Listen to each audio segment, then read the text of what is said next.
I gotta tell you, I've never seen anybody as smooth and as unflappable as Nikki. Nikki Haley. The ambassador to the United Nations and the former governor of South Carolina. Nikki Haley. Nikki Haley. We turn to Nikki Haley. I think we're going to be seeing a lot more and hearing a lot more from Nikki Haley over the next few years.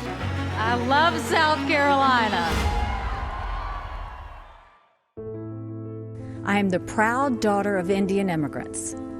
I was a brown girl in a black and white world.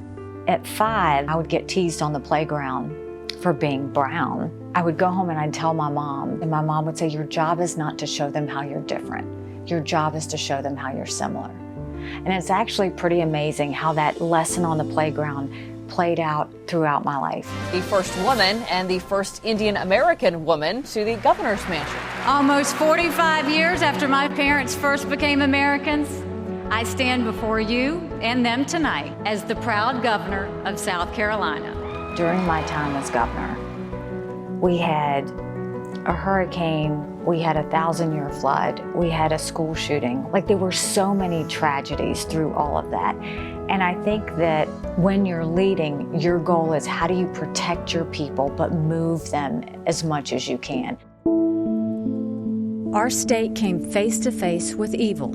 A white supremacist walked into Mother Emanuel Church during Bible study. He chose the church because it was an historic African-American church. On that night, someone else showed up that didn't look like them, didn't sound like them, didn't act like them. They pulled up a chair and prayed with him for an hour. That's who these people were. They loved their family, they loved their church, they loved their community. All units responding, 110 Calhoun State. Active shooter, multiple people down. And when this happened, the whole state was in shock. And then to go see 2 days later the killer in his manifesto holding up the Confederate flag, that was it. South Carolina Governor Nikki Haley has called for the Confederate battle flag to be removed from the state's capital. We had blacks, we had whites, we had Republicans, we had Democrats, and they stood together and we said, it's time. They stopped looking at each other's differences.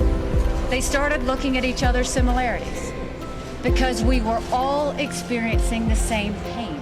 My job wasn't to judge either side.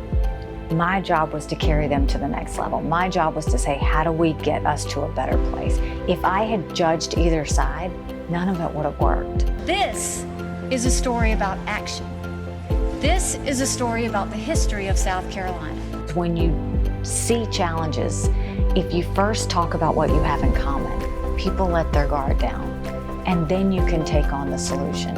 America is a story that's a work in progress.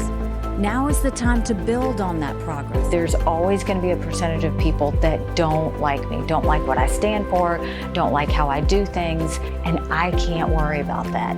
I just keep my head down and keep working. I know my task at hand, and I'm very disciplined on trying to get that done. I don't try and control what I can't, and I try and give everything I've got to what I can.